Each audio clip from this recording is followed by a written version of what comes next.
নমস্কার, শুরু করছি আজকের সংবাদ।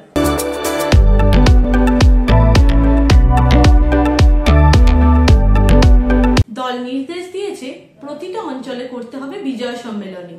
সেই মতো জামালপুরের তৃণমূল ব্লক সভাপতি মেহমুদ খান প্রতিটি অঞ্চলে কোন কোন দিন বিজয় সম্মেলনী করা হবে তার লিস্ট করে বিজয় সম্মেলনী করার নির্দেশ দেন।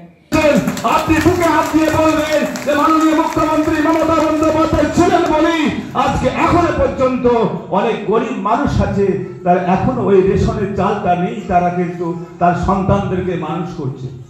তুমি একটু চাল নিয়ে এসো না, বলছে কোনো কাজ নেই, চাল নেই, আমি কোথায় পাবো?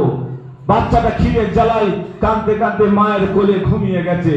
কিন্তু মাননীয় মুখ্যমন্ত্রী মমতা বন্দ্যোপাধ্যায় বিভিন্ন প্রান্তে খুঁজে দেখলেন যে সত্যিকার অসহায় মানুষ, আমার মায়েরা ছটফট করে কাঁদছে তার সন্তানকে একবেলা এক মুঠো খাওয়ানোর জন্য, তারা চোখের জল ফেলছে, কিন্তু কিছু করার নাই, সব দোকানপাট বন্ধ, অর্থনৈতিক কাঠামো ভেঙে পড়েছে। সেখানে মাননীয় মমতা বন্দ্যোপাধ্যায় বললেন আমি রাস্তায় বেরোনো শুরু করলাম। উনি রাস্তায় বেরিয়ে নিজে হাতে কিন্তু চাল, ডাল, আটা, তেল, সবজি তুলে দিয়েছেন সেই মাননীয় মমতা বন্দ্যোপাধ্যায় নিজের ঝুঁকি নিয়ে, মৃত্যুর ঝুঁকি নিয়ে।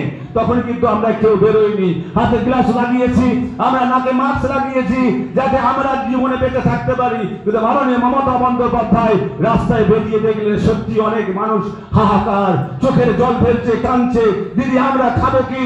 মাননীয় মমতা বন্দ্যোপাধ্যায় বললেন বাংলার মুখ্যমন্ত্রী আপনারা যেমন সম্মান দিয়েছেন, আমি আজ থেকে রেশনের চালটা ফ্রি করে দিলাম। সেই অনুযায়ী জারগ্রাম অঞ্চলে জারগ্রাম অঞ্চল তৃণমূল কংগ্রেসের উদ্যোগে বিজয় সম্মেলনী করা হলো আটপাড়া পার্টি অফিসে। এই উপলক্ষে সেখানে উপস্থিত ছিলেন বিধায়ক অলোক কুমার মাঝি, ব্লক সভাপতি মেহমুদ খান, পঞ্চায়েত সমিতির সভাপতি পূর্ণিমা মালিক, সহ সভাপতি ভূতনাথ মালিক, শ্রমিক সংগঠনের সভাপতি তাবারক আলী মণ্ডল, সংখ্যালঘু সেলের সভাপতি ওয়াসিম সরকার, জেলা পরিষদের সদস্য শোভা দে, অঞ্চল সভাপতি আলাউদ্দিন শেখ, প্রধান নূরজাহান বিবি সাহানা সহ অন্যান্যরা। প্রচুর সংখ্যায় দলীয় কর্মীরা অংশগ্রহণ করেন এই অনুষ্ঠানে। মেহমুদ খান বলেন দলীয় নির্দেশে কয়েকদিন আগেই ব্লকে করা হয়েছে বিজয় সম্মেলনী। এবার শুরু হলো অঞ্চল ভিত্তিক বিজয় সম্মেলনী, যা চলবে আগামী 16 অক্টোবর পর্যন্ত। এই বিজয় সম্মেলনী 13টি অঞ্চলেই করা হবে। অঞ্চলে হাজির হল। তো আজকে আমার অত্যন্ত ভালো লাগলো। প্রথম আমাদের শুরু বিজয়, আমাদের বিজয়ের শুভেচ্ছা। এখানে প্রায় 2,500 থেকে 3,000 মানুষের যে সমাগম। এখানে জারগ্রাম অঞ্চল তৃণমূল কংগ্রেসের সভাপতি এবং যারা বুথ সভাপতি আছে, পঞ্চায়েতের সদস্যা, আমার গোষ্ঠীর মায়েরা আছেন, সকলে মিলে সংঘবদ্ধ হয়ে আমরা একসঙ্গে যে বিজয় সম্মেলনের অনুষ্ঠানে আমরা সকলে ছিলাম। এই প্রত্যেকে আমার বিজয় সম্মেলনের শুভেচ্ছা জানাই। সকলে ভালো থাকবেন, সুস্থ থাকবেন। 26শে নির্বাচনকে পাকিচুপ করে এত বড় বিজয় সম্মেলন দিয়ে শুরু হচ্ছে, কি বলবেন সাধারণ মানুষকে? দেখুন, ভোটের অপেক্ষা, জামালপুর লিড এবং পশ্চিমবাংলায় মাননীয় মুখ্যমন্ত্রী মমতা বন্দ্যোপাধ্যায় ঘোষণা হয়নি, কিন্তু মুখ্যমন্ত্রী হয়ে গেছেন, এটা আমাদের আশা। জামালপুর ব্লকে যে রেজাল্ট ছিল তার থেকে অনেক ভালো রেজাল্ট করবে। সব অঞ্চলের থেকে এই অঞ্চল কতটা আশাবাদী? এবং এই অঞ্চল না, আমার 13টা অঞ্চলই সকলেই একসঙ্গে চাইছে জারগ্রাম বেশি হবে না জামালপুর এক বেশি হবে না চকদিঘি বেশি হবে।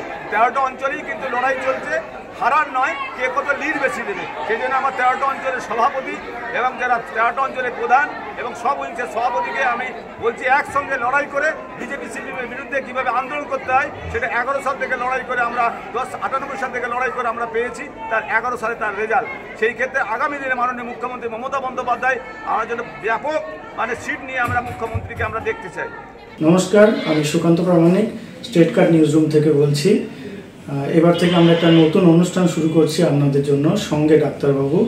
অনুষ্ঠানটি আপনারা দেখতে পাবেন প্রত্যেক মঙ্গলবার।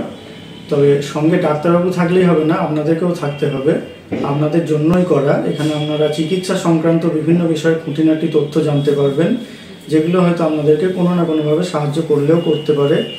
যদি কোনোভাবে সাহায্য করে থাকে তাহলে সব থেকে আনন্দিত হব আমরা।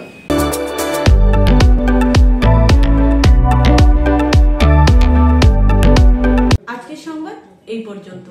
নমস্কার।